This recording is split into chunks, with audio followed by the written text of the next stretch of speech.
आलोक TV फिरिंगिया ठारे थिबा mini stadium रे 2 दिनिया आंतः जिला Nepal Behera memorial trophy football tournament उद्यापित हो जाइछि।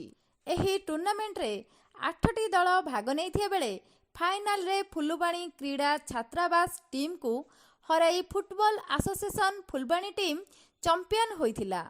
उक्त कार्यक्रम रे अतिथि भावे पूर्वतन परिवहन मंत्री तथा वर्तमानर वीर महाराजपुर विधायक पद्मनाभ बेहेरा, फुलबाणी विधायक अंगद कंवर, जिला परिषद सभ्या जयश्री कंवर, सभ्य नीलगिरी दिगाल, वरिष्ठ शिक्षाविद गयाधर दिगाल, पूर्वतन ब्लॉक अध्यक्ष लाल नंद प्रधान, ब्लॉक बीजेडी सभापति रजनीकांत मलिक, अवसरप्राप्त पुलिस अधिकारी जयचंद्र मलिक समेत अन्यान्य अतिथि माने जोग देइथिले।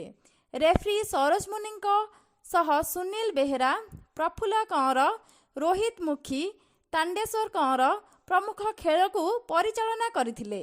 शेषरे आयोजन कमिटी तरफ विनर और रनर दल को अतिथि द्वारा ट्रॉफी और पुरस्कार राशि प्रदान करा जाइथिला।